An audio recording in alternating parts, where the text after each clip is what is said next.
सबरी माता बड़ी महाभागवत, इनके प्रसंग को भक्तमाल जी में वर्णन किया कि ये जब ब्याह के योग्य हुई तो चूंकि सबर जाति से प्रकट हुई इसलिए इनको संबोधन में शबरी कहा गया। इनका ब्याह जब तय हुआ, ब्याह के उत्सव की तिथि आई तो सैकड़ों हजारों की संख्या में वन्य पशु लाए गए थे वध करने के लिए, क्योंकि स्वागत वन में रहने वाले इन लोग मांस का ही, खरगोश, हिरन, कुछ बड़े बड़े पक्षी आदि ऐसे सब बंधे हुए थे। सबरी जी ने पूछा घर वालों से कि ये इनका वध करके इनके मांस से स्वागत करेंगे बरातियों का। बहुत रोना आया सबरी जी को। मेरे ब्याह के कारण हजारों पशुओं की, पक्षियों की हत्या होगी, मतलब मैं इसका कारण बनूंगी। शाम हुई, जब रात्रि हुई तो उन सब पशुओं को मुक्त कर दिया दुलार कर, जाओ, जीवन में मैं कभी ब्याह ही नहीं करूंगी। अगर मेरे ब्याह के समय इतने पशुओं की हत्या होगी, पक्षियों की, मैं जीवन में कभी ब्याह नहीं करूंगी। सब पशु पक्षियों को छोड़ दिया। जे ही उन पशु पक्षियों के बंधन काट रही थी वो रस्सियां, वो ऐसी कृपा दृष्टि से देख रहे थे मानो वो कह रहे थे तुम मेरा बंधन काट दिया तो जाओ, मैं तुम्हारा बंधन मुक्त करने के लिए भगवान से प्रार्थना करता हूं कि अब तुम्हें कोई कर्म बंधन, जन्म मृत्यु का बंधन न प्राप्त हो। तुमने हमारी रक्षा की, भगवान तुम्हारी सदा रक्षा करें, तुम्हारे कर्म बंधन कट जाएं, क्योंकि हमारे बंधन काट दिए। सबरी जी के हृदय में पशु पक्षियों को छोड़ने के बाद एक वैराग्य हुआ कि अगर मैं घर में रहूंगी तो फिर ब्याह की व्यवस्था यही सब करेंगे, भाग चलूं। रात्रि में ही भाग पड़े। शबरी का महान पुण्य उदय हो गया, भाग निकली। बड़ा भाग्यशाली वही है जो संसार से भाग पड़े भगवान की तरफ। सबरी जी विचार किया किसी भी गांव में जाएंगी तो पकड़ी जाएंगी और ये लीला फिर होगी, इसलिए वन में चलती हैं और एकांत वन में रहने का अभ्यास था ही। सबरी जी भागकर इसी वन में आए। अब यहां विचार किया कि वन में भगवान की अगर भजन वृत्ति प्राप्त करनी है तो संतों की कृपा होनी चाहिए, और एक तो स्त्री शरीर, फिर जंगली वास रहा है, सबर कुल में जन्म हुआ है, भला मुझ भीलनी को कौन स्वीकार करेगा, और बिना संत सेवा के भगवंत कृपा होती नहीं, तो छुप के संत सेवा करें। ये महामहिम बात। वो हृदय में दैन्यता थी कि मैं अधम शरीर है, कोई संत सेवा स्वीकार करेगा नहीं, और सेवा किए बिना भगवत कृपा मिलती नहीं है। इसलिए वो रात के आखिरी पहर में उठते और देखा कि सेवा के लिए जब ऋषि हवन करते हैं तो उनको लकड़ियों की आवश्यकता होती है, रसोई अमनिया करते हैं तो लकड़ियों की, तो दिन में लकड़ियां चुपचाप जंगल से बिनती और रात में छोटे छोटे गट्ठर करके ऋषियों के आश्रम में रख आती, और जहां से ऋषि सरोवर में आकर स्नान करते वो मार्ग सोहनी लगा देती, कंकड़ कांटे आदि बीन कर अलग कर देती। अब सब ऋषियों को लगा कोई संतों को सुख देने वाला कौन है जो ऐसी सेवा करता है। प्रातः काल सरोवर में आने जाने वाले को एकदम स्वच्छ मार्ग, एकदम कौन है ऐसा करता है। सब ऋषि प्रातः काल जब स्नान करने जाते तो सोचते, पर वो तो रात्रि में सेवा करके चली जाती एकांत में, ये कौन ऐसा है जो बड़ा भारी सुख प्रदान कर रहा है। देखो भगवान की कृपा से सेवा में रुचि होती है। सबरी जी ऐसे संत सेवा करने लगी। अब मन में उनके बहुत दैन्यता थी कि अगर किसी की दृष्टि पड़ गई तब तो उनको बड़ा दुख होगा कि अधम और ऐसा उसके हाथ की लकड़ी बीनी हुई है। बहुत उनके हृदय में ये बड़ी कृपा। ये जो अहंकार भरा होता है, मैं अमुक श्रेष्ठ कुल का मैं ये मैं भगवान को पसंद नहीं है। मतंग जी ने विचार किया कि ये कौन है जो आकर के हमारे चोरी कर रहा है। चोरी का तात्पर्य होता है भजन चुराना। ये आप साधारण न समझे जैसे संत सेवा आप 2 फूल भी ऐसे डाले ना, ये फ्री नहीं, इसका हिसाब होता है। आप ऐसे किए ना, इसका भी हिसाब है, बहुत हिसाब है। किसके लिए कर रहे हो, किस निमित्त से कर रहे हो, वो सर्वदर्शी प्रभु देख रहा है। मतंग जी बड़े असंग महात्मा थे, पर बहुत ही हृदय में भगवान के प्रति प्रेम था। अन्य महात्मा जन भी विराजमान थे, पर तप, व्रति, नियम, संयम, मतंग जी के हृदय में भगवत प्रेम का विशेष प्रभाव था।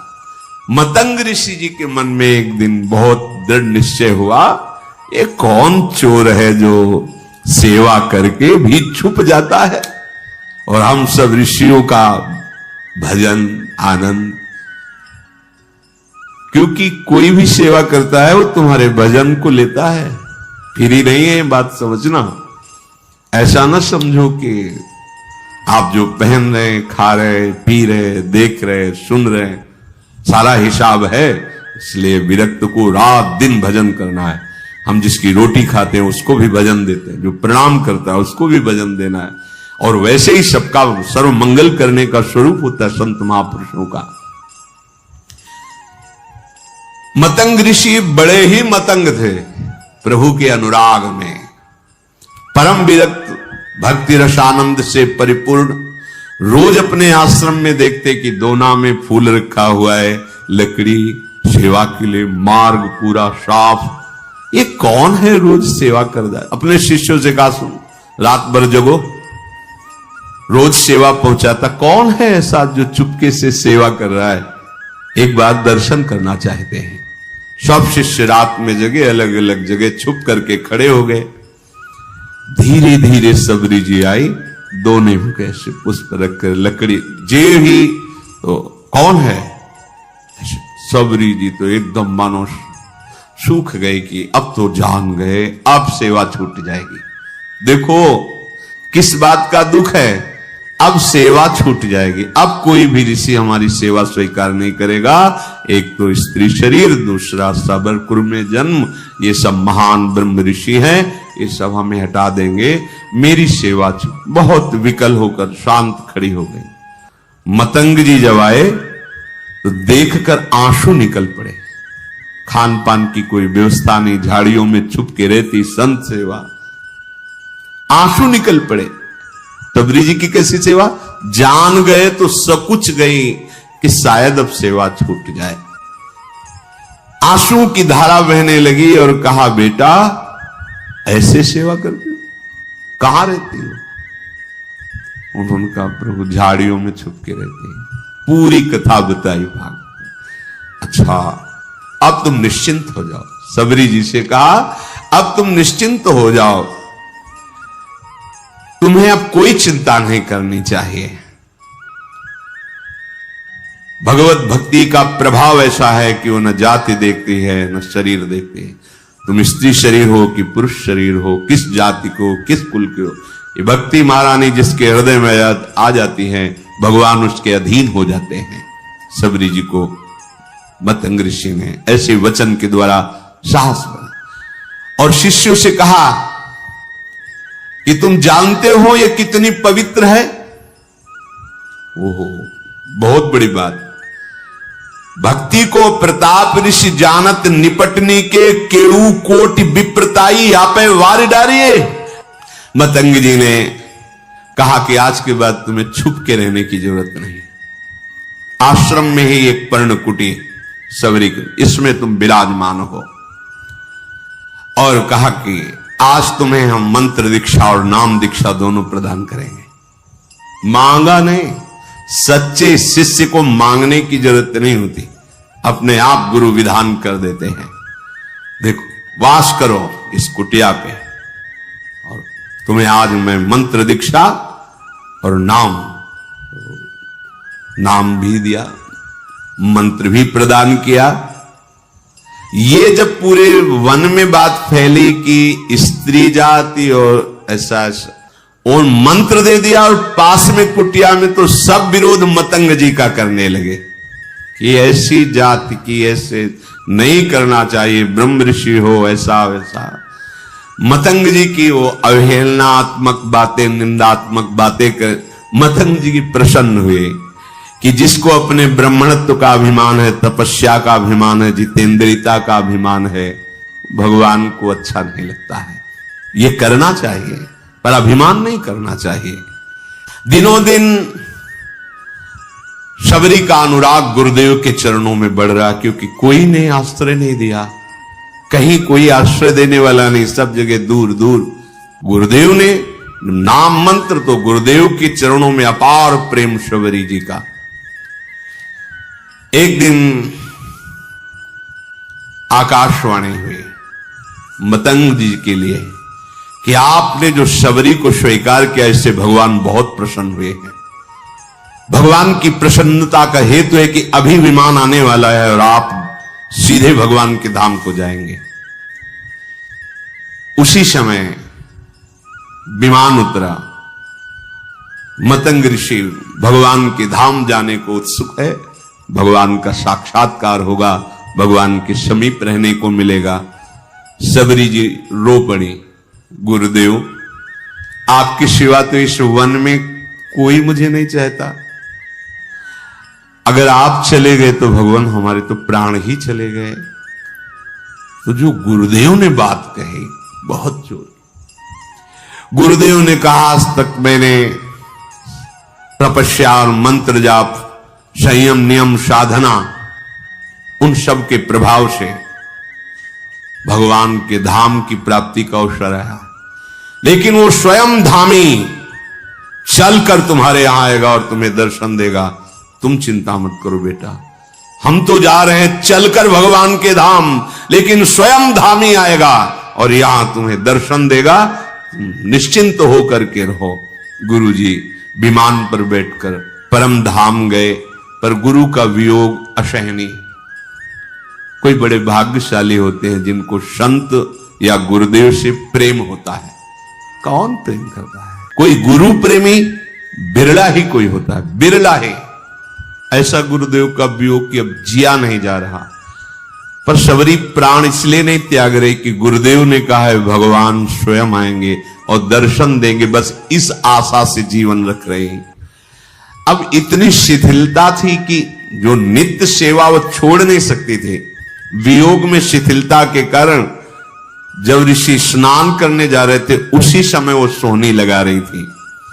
तो जो ऋषि स्नान करने जा रहे थे, कोई सोहनी से छिटक कर कंकड़ उनके चरणों में छू गया होगा, बहुत डांट। वैसे ही गुरु वियोग से दुखी थी।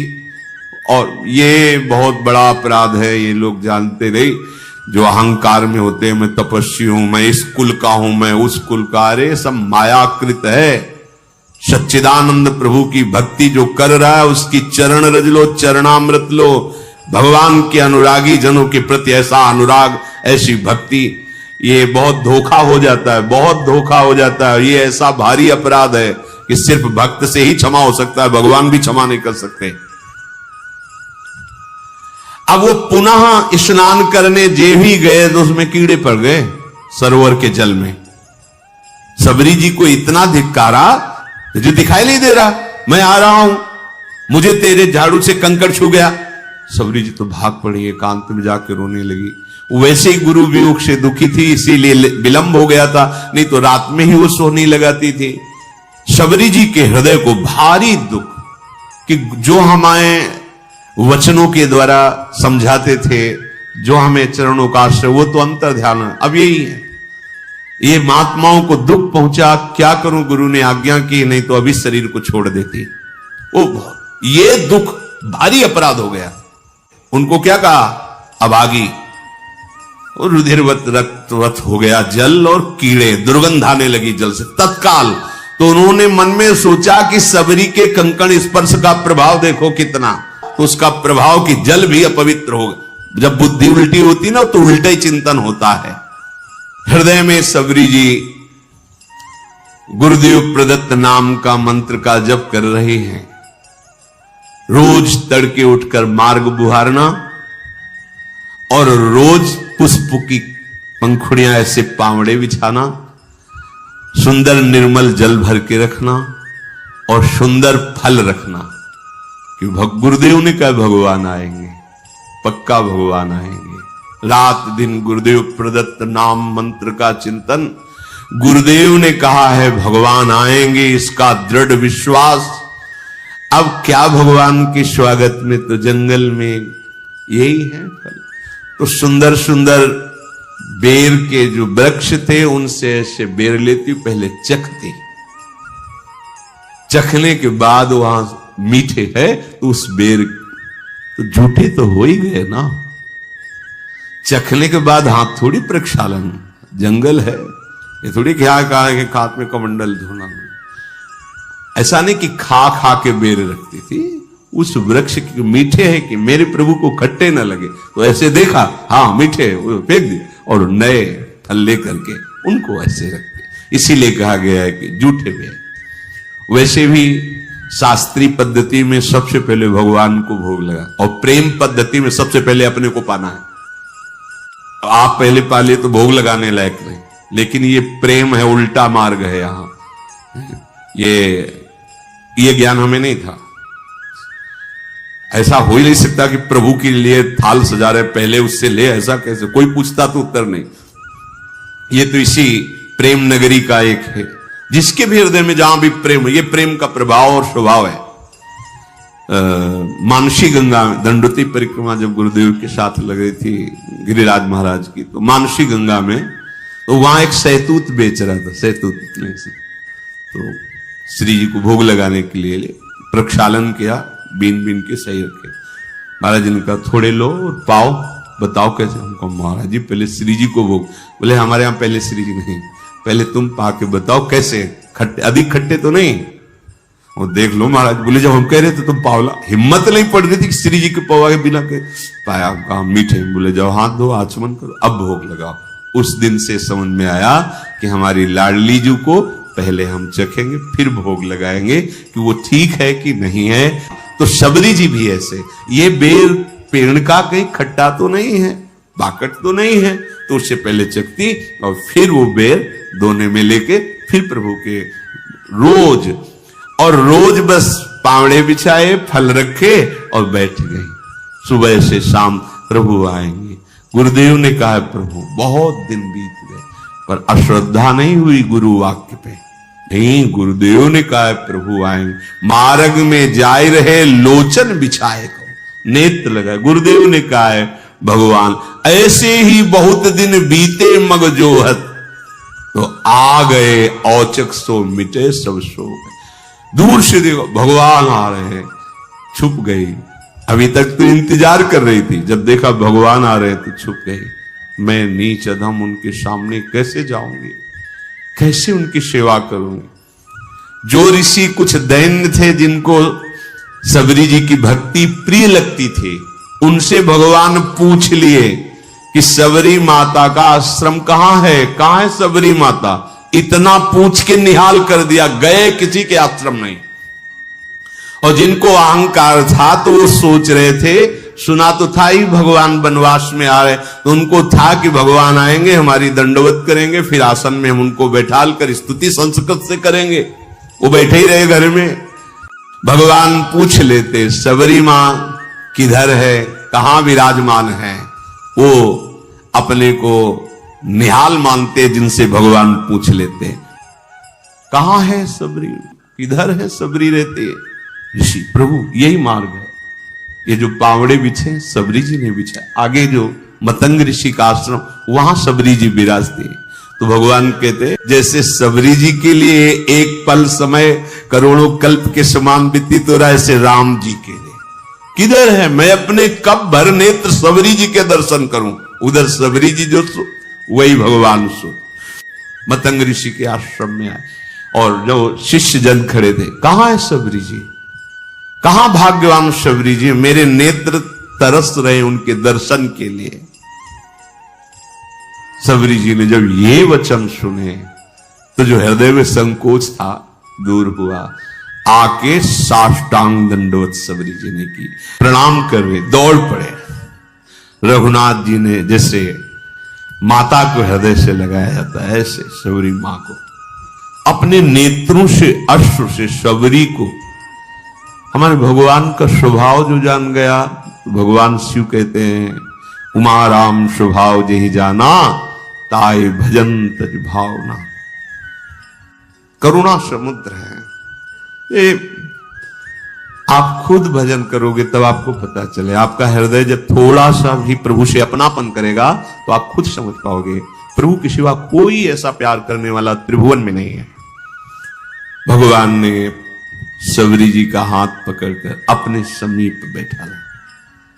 ये प्यार, वो ऋषि कंकड़ छू गया तो कितना कड़ुआ बोल रहे, ए नीच जात, ये ऐसा। भगवान हृदय से लगाकर अश्रुओं से अभिषिक्त करके अपने समीप सबरी जी को बैठा ला। सबरी जी को स्मरण आया कि जो प्रातः ही फल रखे थे प्रभु के लिए, दौड़ के गई, फल लाई। भगवान, वाह, मेरा वनवास का सारा कष्ट दूर हो गया तुम्हारे फल पाके, बड़ाई कर रहे। भगवान ने कभी 56 भोग की बड़ाई नहीं की, कहीं भी ऐसा नहीं। उस बेर को पा पाकर कह रहे कि आज हमारे वनवास का श्रम दूर हो गया। कितने सुंदर स्वादिष्ट अमृतमय फल भगवान बड़ाई कर रहे हैं सबरी के द्वारा दिए, इसीलिए प्रशंसा कर रहे हैं प्रभु सबरी जी की। अब जब ऋषियों ने सुना कि आश्रम आने की तो बात जाने दो, इस गली में भी प्रभु नहीं आए, तो सबको लगा अंदर कि हमें लगता है कोई हम लोगों में तपस्या में त्रुटि हो गई क्या, क्योंकि सब तपस्या का फल तो भगवान है और भगवान आए ही नहीं हमारे घरों में। तो हमें चल के लोचन लाभ तो ले लेना चाहिए, भगवान के चरणों में प्रणाम करना चाहिए।